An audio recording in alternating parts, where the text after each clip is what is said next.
కుట్టి అయితే జ్యోతమ్మ వాళ్ళ ఇంట్లోనికి వస్తూ ఉంటుంది. వస్తూ ఉండగా ఇంతలో సూర్య మాటలైతే తనకి వినిపిస్తూ ఉంటాయి. ఏంటి ఇవి నాన్నగారి మాటల్లో ఉన్నాయే అని చెప్పి కుట్టి అయితే అటుగా వెళ్తూ ఉంటుంది. ఇక సూర్య అలాగే గౌరీప్రసాద్ వాళ్ళిద్దరూ కూడా రూమ్లో కూర్చొని మాట్లాడుతూ ఉంటారు. ఇక కుట్టి అయితే చాటుగా వాళ్ళ మాటలన్నీ వింటూ ఉంటుంది. ఇక సూర్య అయితే గౌరీప్రసాద్తో ఇలా అంటూ ఉంటాడు. మేము ఇంట్లో వాళ్ళతో కావాలనే అబద్ధం చెప్పాం నాన్నగారు.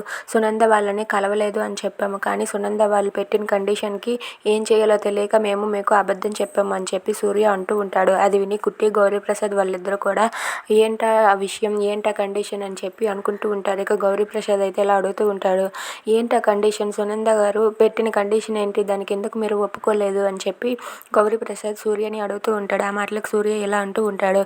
సునంద గారు పెట్టిన కండిషన్ ఏంటంటే ఆ సునంద గారి కొడుకు ఆదిత్య అని మన జీవనాకి ఇచ్చి పెళ్లి చేయమంటున్నారు అని చెప్పి అంటూ ఉంటాడు. అది విని కుట్టి గౌరీప్రసాద్ వాళ్ళిద్దరూ కూడా ఒక్కసారిగా షాక్ అయిపోతారు.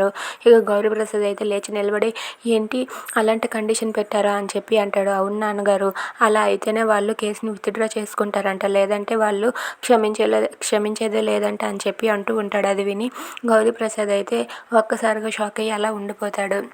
ఇక సూర్య అయితే ఇలా అంటూ ఉంటాడు.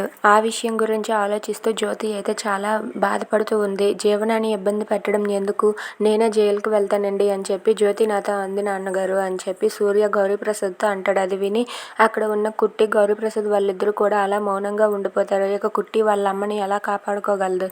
Thanks for watching friends. Please subscribe our channel.